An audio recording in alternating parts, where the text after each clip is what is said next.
Hii ni habari nyingine tena, wanaita police officer katika episode ya 17. Daktari, mimi nadhani tutakuwa tumekosea kama ulivyosema mwanzo.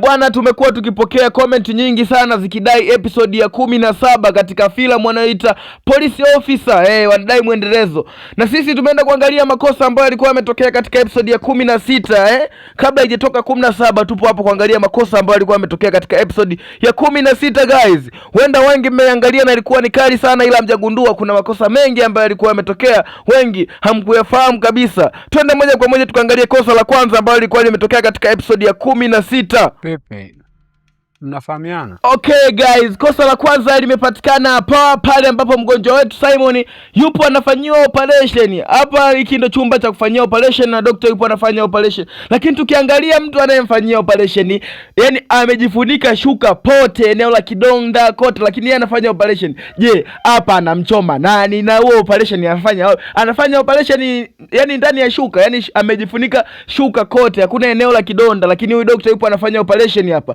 Waangalia vizuri daktari wetu ambapo yupo anafanya operation. Anafanyia operation mtu ambaye amelala, yani amejifunika shuka eneo lote. Yeye anafanya operation wapi? Hii ni uongo. Angalia vizuri hapa. Daktari anaonyesha anachoma na anatoa vitu. Sasa unatoaje mtu amejifunika? Angalia shuka limefunikwa mwanzo mwisho. Yani amejifunika kuanzia miguuni mpaka kifuani kabisa. Je, anatoa wapi hizi damu anazotoa kuzihamisha, anatoa wapi? Kwa hiyo hapa tayari tumedanganywa kwenye operation hapa. Hapa mfanyii mtu operation. Unamfanyaje mtu operation wakati amejifunika? Uoni jela? Kwa hiyo hapa tumedanganywa. Twende katika kosa la pili guys. Ni kweli alipigwa risasi.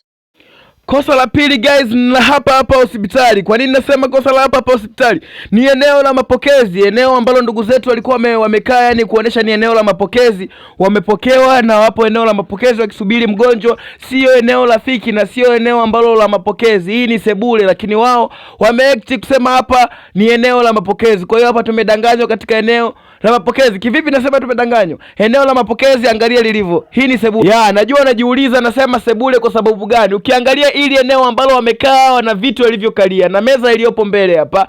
Kwanza eneo la mapokezi halina meza. Hii sio ofisi ya mganga ya daktari kusema nini. Hili ni eneo la mapokezi. Eneo la mapokezi halina meza. Sisi kuna meza hapa mbele na bado tena tuna makochi. Yani ni sebule. Hii moja kwa moja ni sebule guys. Kwa hiyo hapa tulikuwa tumedanganywa katika eneo la location ilikuandaliwa vizuri. Okay guys, hii ni Banda la Movie. Tunaangalia movie kwa jicho la undani zaidi. Okay guys, subscribe, comment na kulike pia.